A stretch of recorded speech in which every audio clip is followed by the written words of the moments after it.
mai izule ngei trana mai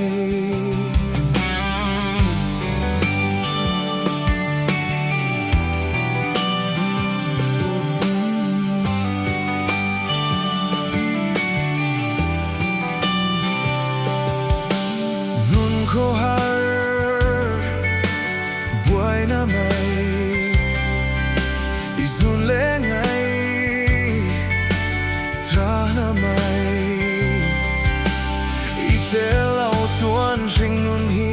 va vai na mai ani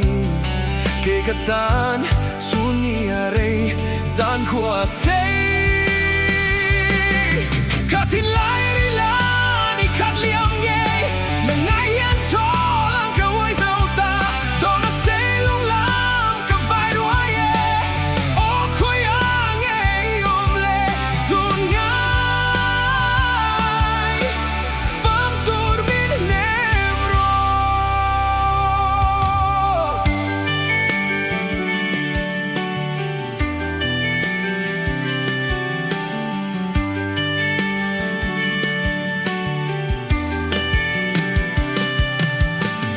am lenge zai vorin lim na kor eng ve si lau ite lau chuan sing nun hi Thlir Khaw Har ani ke katan suni are zan khua sei katin lai ri la ni khat liam nge na ngai hian cho lang ka wai zau ta do na sei lung lam ka vai ru ai e o khoi ang e om le sun ngai fam tur min nem ro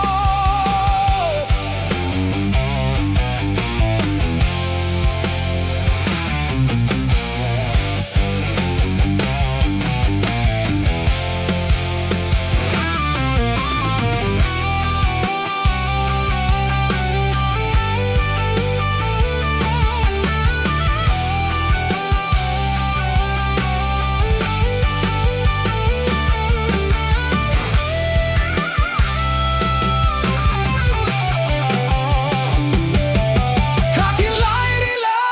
ni khat liam nge na ngai hian cho lang ka wai zau ta